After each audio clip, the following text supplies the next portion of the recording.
Thank you, Mr. Chairman. Thank you all for coming here today. And I also extend my thanks to the men and women who work underneath you that do the important work of keeping our country safe at what I think you could describe as one of those pivot moments in history where what life will be like for a generation is being determined by what's happening now and in the near future, while events are changing perhaps faster than any other time in human history. I think it's hard, I think we have to remind ourselves if we're going to talk about the specific threats, the what's, of the why, the bigger outline picture of why things are happening the way they are happening, because I do think that they are all interrelated. So from the end of the Cold War, I don't know when the end date is, but let's say the late 2000s, we lived in a unipolar world. The United States was basically the only country in the world that could project power everywhere at every time, and we were called upon to do many things in regards to that. But other nation states progressed during that stage, and I still think America, by far, by every measure you can imagine, economically, culturally, militarily, remains the world's strongest nation and should remain that way for the foreseeable future if we make the right choices. That order that I just described is being challenged. It's being challenged by nation states that, frankly, don't like the way the world looks now. At least they think it benefits America and it hurts them, and they want to remake a new world, perhaps even replace the world that they think is beneficial to America and our democratic allies, with an alternative, if not at least a replacement, this new order that they seek. The Chinese, they believe we're in inevitable decline and that their rise is inevitable as well. Like I said, they don't like the rules of the world as they believe were written by America and our allies, and so they increasingly are taking it upon themselves at every opportunity to challenge them. They, at every domain, they steal our ideas on innovation and so forth so that their companies can do the things that we do, but of course do it cheaper and flood markets with those products. I don't need to tell this panel or the members of this committee and the general public that they're expanding their military capabilities in an extraordinary way to include not simply projecting power in the Indo-Pacific, but around the world. They, by the way, they manipulate loopholes in our laws and in our systems in this country to buy up land, buy up companies, gain strategic advantage in industries, and undermine our industries in return. They are a major part of flooding this country with deadly drugs that are destroying communities and ravaging entire families. And they've also gotten very good at hiring lobbyists and even deputizing the corporate industry, corporate America, to come up here and lobby us for things that are beneficial to the Chinese goals at the expense of this country long term.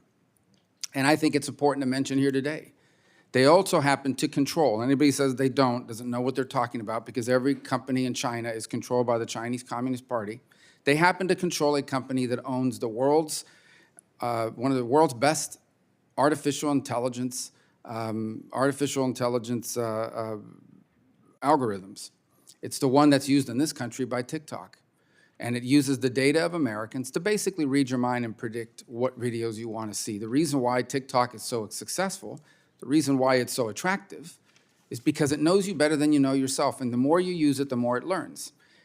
The problem is not TikTok or the videos. The problem is the algorithm that powers it is controlled by a company in China that must do whatever the Chinese Communist Party tells them to do. And the only way that that algorithm works is if that company in China, under the control of the Chinese government, is given access to the data that TikTok collects. TikTok does not work without that algorithm.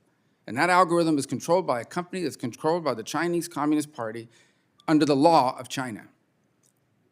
In the case of Putin, he actually sees America as decadent and in decline, and he views Russia as resilient. They view themselves as a great power, and he believes that great powers have a right to buffer states. He believes that great powers have a right not just to have their own borders, but to control the countries around their borders as buffer states. I think they already have that in Belarus in his mind, and it is one of the reasons why he invades Ukraine. In the case of Iran, they want to export their Shia Islamic revolution to the entire Middle East. And the problem with this is two things standing in their way: the state of Israel and the United States of America.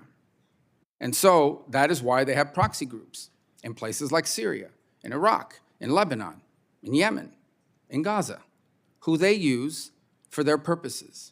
One of their purposes is to use these groups now to attack Americans so that we will say it's not worth the trouble, we need to get out of there. And once we leave, then they'll move on Jordan and on Bahrain Then they'll make Israel an unlivable place. And ultimately, their ambitions are the entire region and most of the Gulf kingdoms. That's why I think it's a mistake to view the horrific events of October 7th as simply the latest iteration of a long-standing Israeli-Palestinian problem. It is deeply tied to the head of this snake, and the head of this snake is in Iran and in Tehran. Add to all of these three countries North Korea. We haven't heard a lot about it yet. They have become increasingly aggressive. In fact, I would argue that we perhaps are closer to some armed hostilities than we've been in a decade or longer. Why? Why have they become so aggressive? They feel empowered. They feel empowered because Putin is buying things from them and helping them to break their international isolation, and also because I don't know what percentage of their economy is powered by ransomware attacks and cyber hacking, but it's substantial. They generate a lot of money from that. And then add to all these parades of horribles the fact that terror is still a threat. Iran, as has been publicly reported, is still trying to kill former government officials that live in the United States of America. There are former government officials in this country, no longer in office, who require 24 hours a day security because Iran is trying to kill them inside the United States. Hezbollah, an agent of Iran, is also looking for ways to conduct terrorist attacks against American interests and Israeli and Jewish interests all over the world and here in the homeland as well. By the way, ISIS and al-Qaeda are not out of business. They are still involved. Add al-Shabaab to that. They also want to kill Americans. If they could do it in the homeland, they would love that. And all of that happening at a time in which perhaps the single largest, most eventful migration corridor in history is operating right off of our border.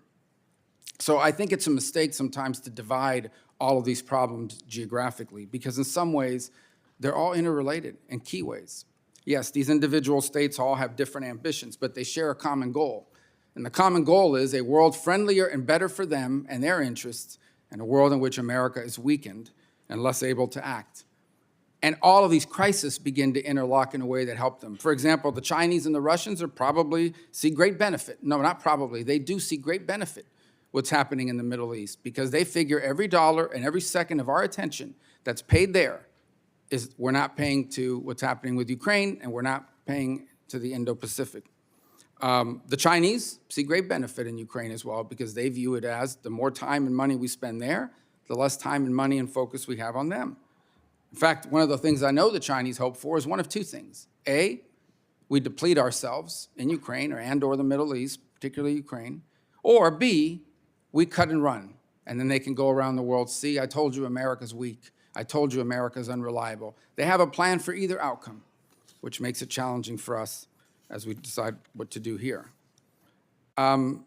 So these things all come together, and I think that's really the overarching threats that we face, is an understanding that none of these should be viewed in isolation.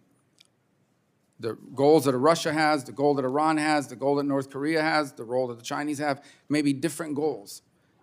But one of the real developments that threaten the security of our country is that they are increasingly partnering with one another. Not a NATO alliance, not the sort of formal alliance that's written out, but they are increasingly partnering with each other on selected topics and at selected opportunities, because they all share one goal, and that is they want to weaken America, weaken our alliances, weaken our standing and our capability and our will, because it helps them to achieve the world as they envision it, the world that they want.